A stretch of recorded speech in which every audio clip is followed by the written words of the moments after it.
అటువంటి SC ST బడుగు బలహీన వర్గాల అభివృద్ధి కోసము రాజ్యాంగం ద్వారా కానీ లేదా ఇతరత్ర ప్రత్యేకమైనటువంటి చట్టాలు జీవోలు పథకాలు తీసుకొచ్చినటువంటి పార్టీ కూడా కాంగ్రెస్ పార్టీనే సార్. ముఖ్యంగా రిజర్వేషన్స్ ఎస్సీ ఎస్టీలకి ఇవ్వడం మూలంగానే ఈరోజు నాలాంటి వాళ్ళం ఈ చట్టసభల్లోకి 3 సార్లు ఎన్నికయ్యేటువంటి అవకాశం కూడా రావడం జరిగింది సార్. ముఖ్యంగా మహిళా విద్యా అభివృద్ధికి సంబంధించి ఖచ్చితంగా మేమందరం కూడా ఆ రోజు కాంగ్రెస్ ప్రభుత్వం పెట్టినటువంటి ఎస్టీ హాస్టల్స్లలో చదువుకొని వచ్చినటువంటి వాళ్ళమే.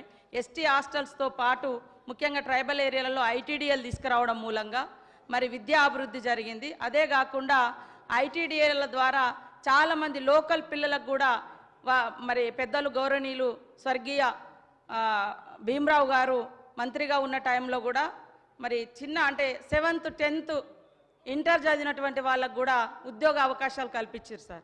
ఎందుకంటే గిరిజన పిల్లలు చదువుకోవాలంటే వాళ్ళ దాంట్లో ఎవరో ఒకరు చదువుకోవాలి, ఉద్యోగం చేస్తే ఉద్యోగాలు వస్తాయి, మన సమాజం బాగుంటుందని అప్పుడు ఎక్కడికక్కడ స్కూల్స్ కట్టేయడం కానీ లోకల్ మరి డెవలప్మెంట్ కానీ లోకల్ వాళ్ళకే అవకాశం ఇచ్చారు సార్. ఇప్పుడు గత 5-6 ఏళ్ళుగా ఒక్క ఉద్యోగం కూడా రాలే, అక్కగారికి కూడా తెలుసు, లక్ష్మక్క గారికి.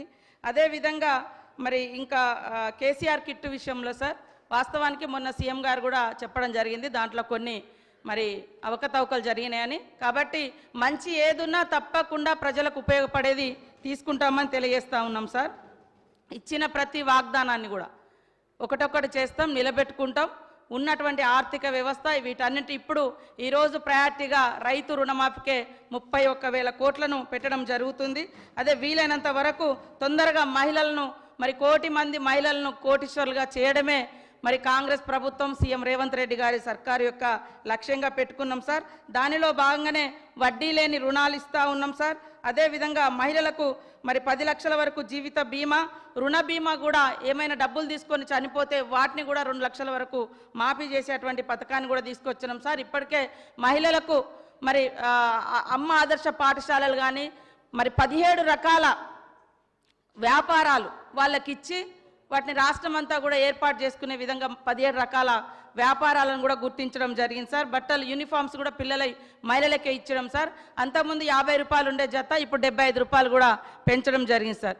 అదేవిధంగా మా సోదరిమణి లక్ష్మక్క చెప్పినట్టుగా వాస్తవానికి ఆసిఫాబాద్ కానీ ఆదిలాబాద్ కానీ చాలా వెనుకబడి ఉన్నటువంటి పరిస్థితి. వాగులు వంకలు తోగులు అదంతా గోదావరి పరివాహక ప్రాంతం అంతా కూడా ఆ ప్రాంత బిడ్డలుగా మేము ఇప్పటికి కూడా బాధపడుతున్నాం సార్. అందుకనే మరి డిప్యూటీ సీఎం గారికి కానీ సీఎం గారికి కానీ ఈ అటవీ ప్రాంతాలన్నా ముఖ్యంగా ఆదిలాబాద్ అన్నా కూడా వారికి ప్రత్యేకమైనటువంటి అభిమానము.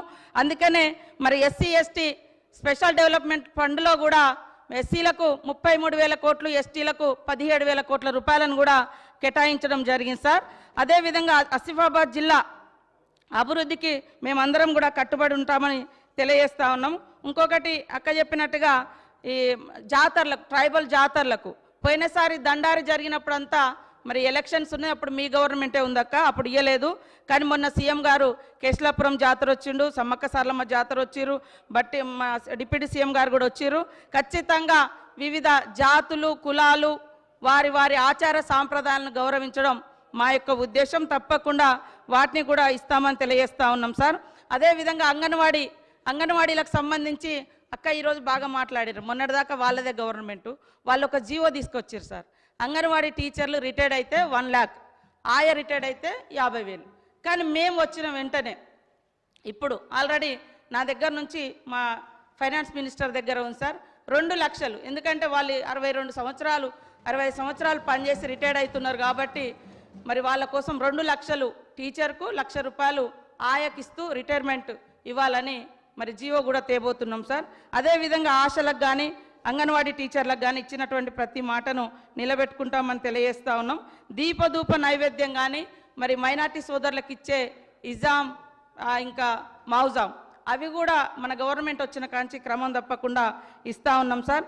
కొమరంభీం ప్రాజెక్టు కూడా అక్క అన్నట్టుగా మరి కిరణ్ కుమార్ రెడ్డి గారి ప్రభుత్వం కాంగ్రెస్ ప్రభుత్వంలో కట్టారు. కానీ మీరు అందరూ 10 సంవత్సరాల నుంచి మీరే అధికారంలో ఉన్నారు, అక్కడ ఎమ్మెల్యేలు మీరే ఉన్నారు. మా దాంట్లో గెలిచిన వాళ్ళు కూడా అధికారంలో ఉంటే అన్నీ ఇస్తే అటు పోయినరు, కానీ అది ఇంతవరకు ముట్టుకోలేదు.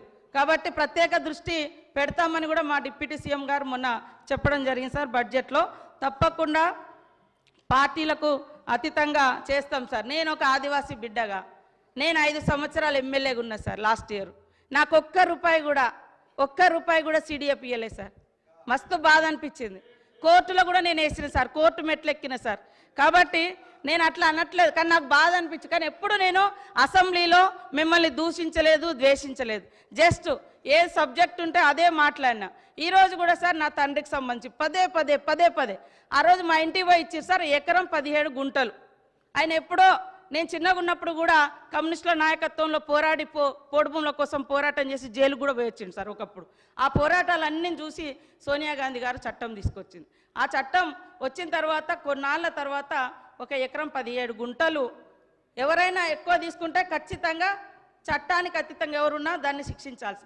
నేను ఎమ్మెల్యే కాకముందే మా తండ్రి దున్నుకుంటా ఉన్నాడు సార్. నేను అడవిలో ఉన్నప్పటి నుంచే ఆయన పోడు కొట్టుకొని సాగు చేసుకునేది. పదే. కాబట్టి నేను ఈ సభ ద్వారా కూడా సార్ పోడు భూములకు చట్టానికి విరుద్ధంగా 100 ఎకరాలు ఎవరెవరి దగ్గర ఉన్నాయో ఖచ్చితంగా తీసుకోవాలి.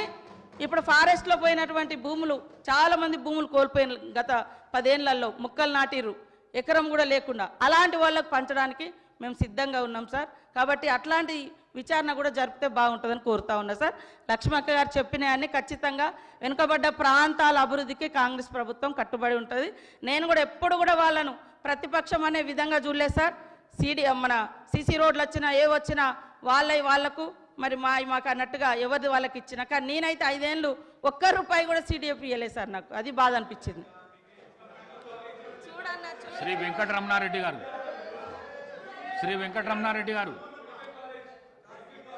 వెంకటరమణారెడ్డి గారు.